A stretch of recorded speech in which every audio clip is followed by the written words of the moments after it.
All right, everybody, let's jump right into this deep dive. Today, we're cracking open Conversations with God 3 by Neale Donald Walsch. We've got some really juicy excerpts to work with, and this book doesn't shy away from the biggies. Mm. We're talking about God, reality, life after death, the whole nine yards. Our mission, if you can call it that, is to unpack these mind-blowing ideas and find out how they connect to you and me right here, right now. So buckle up. You know what Walsh does really well in Conversations with God 3 is introduce this idea of divine dichotomy. It's like he's saying, hey, God's not a one-trick pony. God can be everything all at the same time, even things that seem totally opposite. Divine dichotomy, huh? I like the sound of that. But what does it actually look like in our everyday lives? How does this apply to, getting groceries or dealing with traffic? Okay, picture this. You're holding a rock, right? Seems pretty solid, unchanging, the whole deal. But zoom in close enough, like way, way down to the subatomic level, what do you get? A whirlwind of energy, constant motion. So you've got these two seemingly opposite things existing at the same time, solid and energy. That, my friend, is divine dichotomy in action. Whoa, okay, so you're saying there's way more going on than meets the eye. Like our brains are just scratching the surface of what's really out there. Dingo. And this divine dichotomy thing, it's not just about rocks.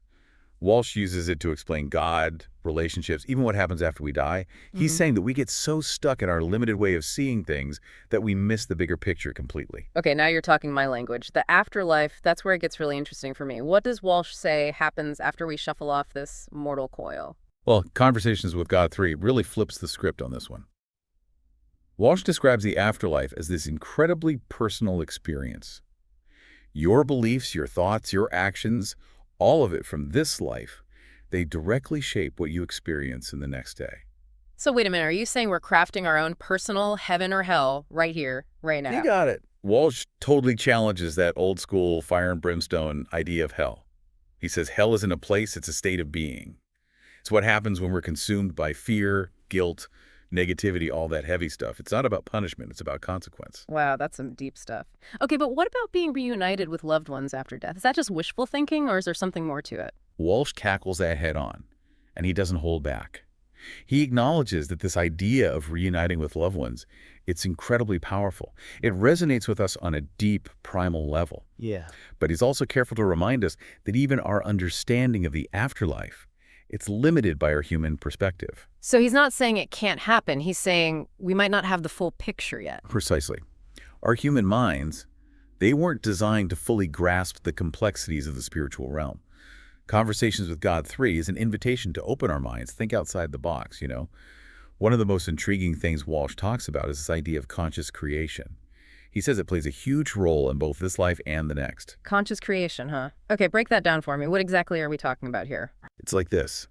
Walsh says our thoughts, especially the ones we don't even realize we're having, those subconscious ones, they're way more powerful than we give them credit for. He's saying they actually shape our reality. Hold on, are you telling me I need to be more mindful of my own thoughts? Now that's a scary thought. Sure, maybe a little scary, but think about the flip side. If you're already unconsciously creating your reality, what could you do if you were actually conscious of it? The possibilities are endless. Okay, I'm starting to see where you're going with this, and honestly, it's blowing my mind a little. But before we get completely lost in the cosmos, let's bring this down to earth for a minute. How does this book approach relationships? Does Walsh have anything to say about love and all that messy stuff? Conversations with God 3 doesn't shy away from the tough stuff, that's for sure. Walsh takes a good hard look at marriage, especially those vows we make, and he suggests that maybe, just maybe, those promises come from a place of fear, a need to control, instead of pure unconditional love. Whoa, whoa, whoa. Are you saying I do is really just a fancy way of saying I don't want to lose you? That's putting it a bit bluntly, but yeah, that's the gist of it. Walsh argues that the whole idea of seeking guarantees in love, whether it's through vows or anything else, it usually comes from a fear of loss or a need to control the other person. It goes against the whole concept of loving freely without conditions. Interesting. So ditch the forever and always and go for something more like I choose you, right here, right now. Exactly. It's about being present, fully present, in the moment, and choosing love in its purest form, without trying to trap it or pin it down with promises. Deep stuff, man, deep stuff. But how do you scale that up to an entire society? I mean, Walsh talks about these highly evolved beings and how they approach things. What's the deal with these HEBs anyway? Ah, yes, the HBs. Think of societies way, way ahead of us on the evolutionary ladder. They're not just technologically advanced, though they've got that covered too. Yeah. Their consciousness, their way of being, it's on a whole other level. They've moved past this me-first mentality that seems to dominate so much of human interaction. You've got a point there. We humans do seem to have a knack for competition and looking out for number one. So what's their secret sauce? How do Hijis create a society that works for everyone, not just a select few? Well, that's a conversation for another time. But one thing's for sure, conversations with God 3 will definitely make you question everything you thought you knew about, well, pretty much everything. Okay, so last time we were diving into these highly evolved beings, these HEBs, and how they've created these incredible societies, built on unity and love, and honestly, it left me wanting more. What's the deal with these HEB societies? What makes them so different from ours? It's funny you should ask that. One of the things that really jumps out about HEB societies and conversations with God 3 is their focus on what Walsh calls observing fully and communicating truthfully. So no more sugarcoating, no more pretending everything's fine when it's not. You got it. HEBs, they seem to understand that denial and deception, whether it's towards ourselves or others, it just holds us back from growing. They believe that facing reality head-on, even when it's uncomfortable, that's the key to progress. Right. It's like Yeah. you can't solve a problem if you're pretending it doesn't exist. Exactly. And this whole truth thing, it extends to their communication too. Mhm. According to Walsh, HEBs, they're way past manipulation and hidden agendas and all that. Hmm. They communicate with total transparency and authenticity. So they just come right out and say what they're thinking and feeling, no filters. I can see how that could lead to some awkward moments, even in the most evolved society. Well, yeah, that's where their advanced consciousness comes in because they're coming from this place of unity. Hmm. They get that their thoughts and feelings, they impact everyone. It's less about individual privacy and more about recognizing that we're all connected. Is that what you're saying? Exactly. For AGs, transparency and honesty, those aren't just nice ideas, they're essential because it allows for true intimacy and connection. Imagine a world where everyone feels safe to be themselves, flaws and all, with no fear of judgment. Okay, I have to admit, that sounds both amazing and terrifying at the same time. I mean, most of us struggle to be totally honest even with ourselves, let alone everyone around us. True, true. It takes a lot of self-awareness and emotional maturity to get to that level of transparency, something that, according to Walsh, these HEBs have developed over, well, millennia of evolution. So no more hiding behind masks or pretending to be someone we're not. That's a pretty radical idea when you think about it. Radical? Sure, but not impossible. Conversations with God 3 reminds us that we all have that potential for evolution within us. Wait, you're saying we have the capacity to become like these HUs, to create a society based on unity, honesty, and abundance. Where do I sign up? It's not so much about becoming something we're not. It's more like remembering who we truly are. Walsh suggests that we've all experienced that level of consciousness before. Maybe in past lives, maybe in other realms, who knows? It's about reawakening that innate wisdom that's already within us. Okay, that resonates, but how do we actually do that? How do we bridge that gap between where we are now and that more evolved way of being? Walsh is all about those small, conscious choices we make in our everyday lives. Those are what really matter, he says. AB steps towards enlightenment. I can get on board with that. But how does that actually work? It's about becoming more aware of our thoughts and behaviors, noticing when we're acting out of fear or scarcity or separation, and making a conscious effort to choose love, abundance, unity instead. Okay, I hear you, but it's easy to feel overwhelmed by all the negativity in the world. Like, do our individual choices even really matter in the grand scheme of things? That's a common feeling for sure. And Conversations with God 3 really speaks to that. Walsh reminds us that we're not separate from the world around us. Yeah. We're all connected. Our thoughts, our words, our actions, they all create a ripple effect. They influence the collective energy, for better or for worse. So you're saying my choices actually do matter. Okay, that's empowering. Yeah. But what about all the suffering and injustice happening right now? Does Walsh believe these HUBs are just sitting back and watching it all unfold? That's a question a lot of people ask, and Walsh offers a really interesting perspective. He suggests that HE don't experience suffering in the same way we do. They understand that everything happens for a reason, even if we don't always get it from our limited human point of view. So it's not that they're indifferent to suffering. They just have a broader understanding of how it all fits into the bigger picture. Exactly. They see things from this multidimensional perspective, right? Right. So they're not just seeing our reality. They're experiencing multiple realities, multiple timelines, all at the same time. What we're going through here on Earth is just one small part of a much larger cosmic play. Whoa, okay, that's a lot to wrap my head around. So they can see all these different timelines, all these possibilities, and they understand that we chose to be here in this particular reality to learn and evolve. That's the gist of it. And because of that understanding, they operate from this place of deep compassion and respect for our journey. Even when we make choices that seem self-destructive or harmful, they get it. They see the bigger picture. So they're not going to step in and force us to be good, so to speak. Nope. Free will is paramount, according to Walsh.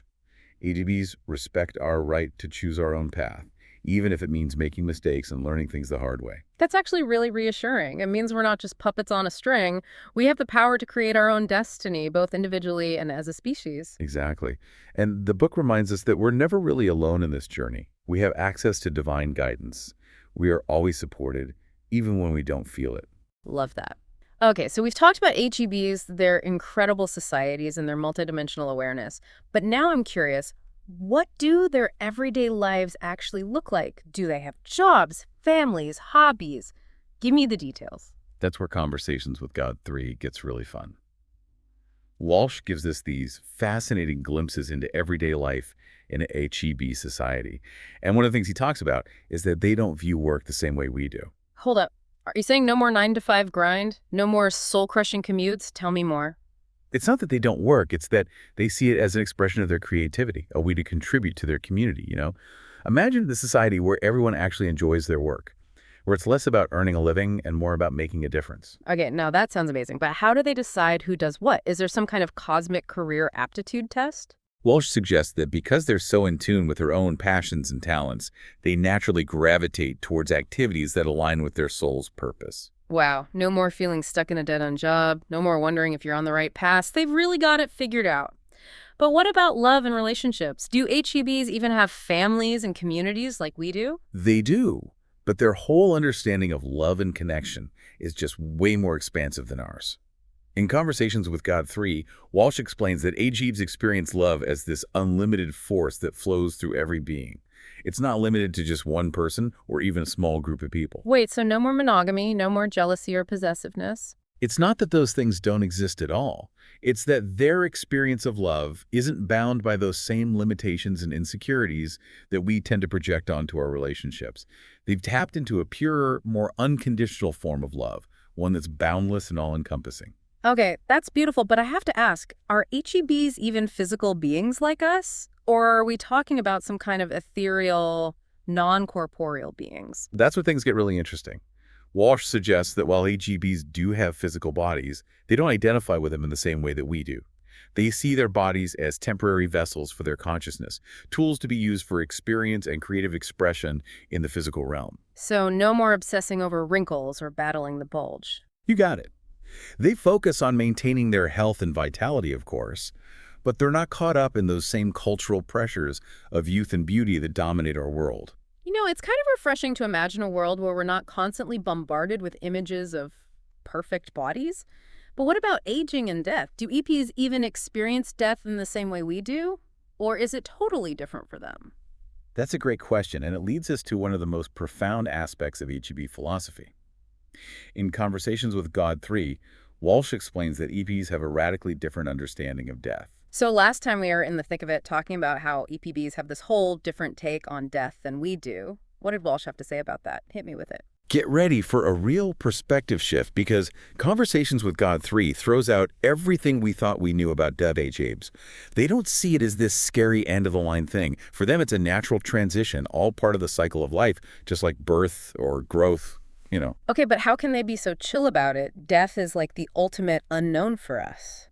It's hard to even imagine not being afraid of it. Walsh would say that our fear of death, it all comes down to this mistaken belief that we are only these physical bodies. HEBs, they get it. Our consciousness, that essence of who we really are. It doesn't just disappear when the body goes kaput. It transcends the physical realm. So they're not attached to their bodies in the same way we are. Exactly. They see them as temporary vehicles, useful for experiencing this particular reality, but not the end-all be-all of their existence. That makes sense, but it's still a lot to wrap my head around. Do they grieve when they're close to transitions? I mean, it's hard to imagine losing someone and not feeling that deep sense of loss. According to Walsh, HEBs do experience a sense of loss, but it's different from the grief we experience. They see it more as a change in relationship rather than an ending. They recognize that the soul continues on its journey, even after it's done with the physical body. So it's less of a goodbye forever and more of a see you later. Yeah, exactly. Their understanding of interconnectedness is so deep, they just know that love and connection, they transcend physical death. There's this unwavering faith that they'll reconnect with their loved ones in those realms beyond the physical. Wow, that's a beautiful way to think about it. It really puts our human fears about death into perspective. But I can't help but think about everything else we've talked about, their advanced technology, telepathic communication, those amazing societies built on unity and abundance. If they're so advanced, why haven't they reached out to us directly? Why not share their wisdom and help us create a better world? That's the million-dollar question, isn't it? Conversations with God 3 suggest that HABs take a more hands-off approach to interacting with us, at least not in ways that we might immediately recognize. So, no spaceships landing on the White House lawn. Probably not. Remember, they have that multidimensional perspective. They're not just seeing our reality. They can perceive and interact with countless realities and timelines all at once. They understand that our reality is just one of many possibilities, and they respect our right to choose our own path, even if it's messy and imperfect. So they're like cosmic observers, letting us make our own mistakes and learn our own lessons, even when those choices lead to conflict and suffering. Exactly. Walsh seems to suggest that Ikides operate from this profound understanding that everything is happening exactly as it should, even if it doesn't always make sense from our limited human perspective. They've got this unshakable faith in the grand design of it all. Okay, I get the whole non-interference thing, but are there ways they might be guiding us, like subtly behind the scenes? Absolutely. Conversations with God 3 is full of examples of how HEBs might be influencing our lives in subtle ways. Think about those sudden bursts of inspiration, those aha moments where a solution seems to come out of nowhere, or those synchronicities that just seem too perfect to be coincidence.